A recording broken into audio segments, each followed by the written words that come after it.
Hi there, podcast and public radio fans. Heath Drusen here, host and creator of the Extremely American podcast. I'm working on season 3, which is an urgent story about neo-Nazi terrorists and how they helped build a modern white supremacist movement, even from prison. Some of their ideas have even made it to today's White House. It's both a gripping true crime story and a timely warning about threats to our democracy. And this time, my investigative reporting is funded by you. To support the project, please make a tax-deductible contribution at extremelyamerican.org. That's extremelyamerican.org. And thanks.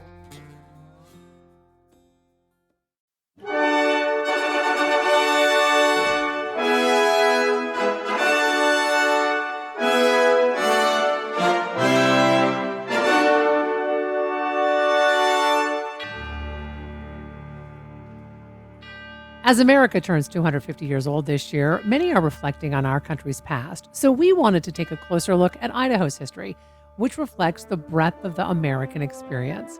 Discovering more about the places that we see and touch in our daily lives can create deeper connections with our home and within our community. So we're taking a deep dive into the history of Boise, one small piece at a time, with our America 250 Short Histories of Boise project.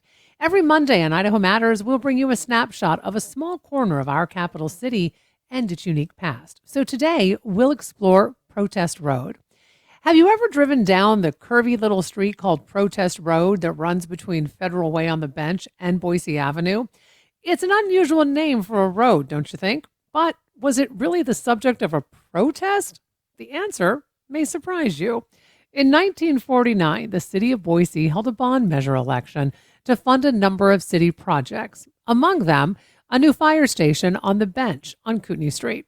The fire station was intended to serve both the Bench and South Boise, but in order to do that, a new road was also needed to connect the new station to South Boise.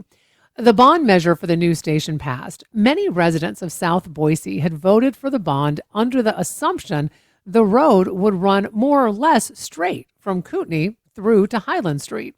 Well, when the final plans were announced, the road was in an entirely different location running northeast to Boise Avenue.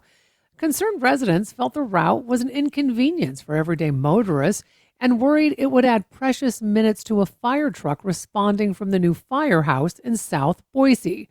They were not happy.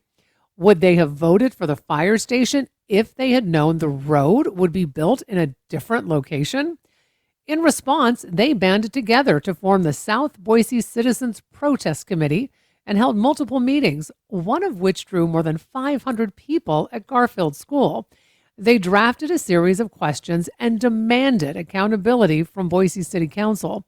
The council acknowledged that when the Planning Commission had initially suggested the route for the new road prior to the election, they had not had the benefit of road engineering surveys. But when those surveys were finally conducted, the news wasn't good for the protesters. The original route they hoped for, from Kootenai to Highland, proved impractical for a number of reasons. A new bridge would have been required over the Reidenbach Canal, and a road traveling straight down the steep hill from the Bench posed serious grade challenges. In the end, the road went exactly where the South Boise Citizens Protest Committee didn't want it. This small local protest in the middle of 20th century Boise didn't quite achieve its goal, but the episode was commemorated in the name of the road itself, Protest Road. Today it stands as a reminder to the power of civic engagement and the strength of community, especially when there's something worth standing up for.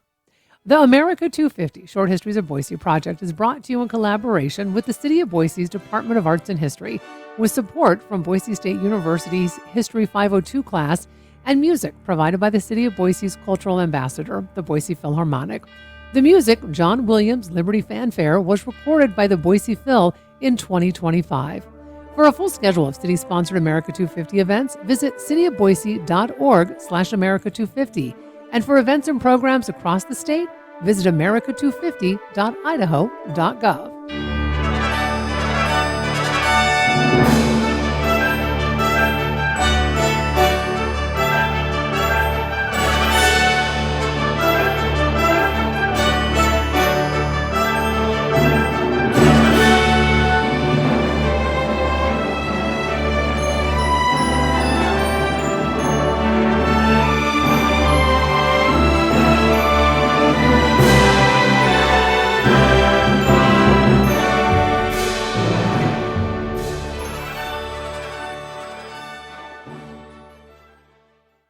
Thanks so much for listening to this episode of Idaho Matters. And for quick news of the day, start your mornings with our podcast. It's called The Connector, Idaho Daily News. Just by listening, you're helping to support public radio right here in Idaho. And I want to say a big thank you for that. So you can't see this, but hopefully you can hear it. Behind every Boise State Public Radio podcast is a team working hard to bring you stories that matter. So if you value podcasts like this one, please support them. Hit donate at boisestatepublicradio.org. Thanks.